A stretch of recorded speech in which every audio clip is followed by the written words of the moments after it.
नमस्कार मंडळी, माझ्या चॅनलवर सगळ्यांचं स्वागत आहे। आज आपण जीरा राईस बघणार आहोत। कढई घ्यायची आहे, छान तेल गरम तापत ठेवायचं आहे। तेल गरम झालं की अर्धा वाटी त्यामध्ये जिरं घालायचं आहे। आपल्याला जिऱ्याला छान तडतडू द्यायचं आहे। जिऱ्याच्या सोबत थोड्याशा मी एक छान चव येण्यासाठी 2 लसणाच्या पाकळ्या टाकते, त्याचे छोटे काप करून घेतलेले आहे।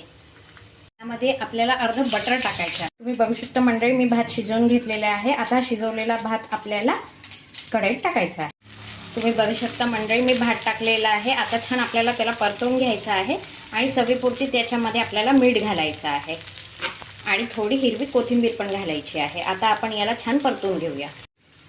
तुम्ही बघू शकता मंडळी, आपला जीरा राईस तयार आहे। तुम्ही पण करून बघा आणि मला कमेंट सेक्शनमध्ये नक्की कळवा कसा झालाय। तर नवीन असाल तर माझ्या चॅनलला सबस्क्राईब करा। चॅनलचं नाव एव्हरीथिंग इज हिअर आहे।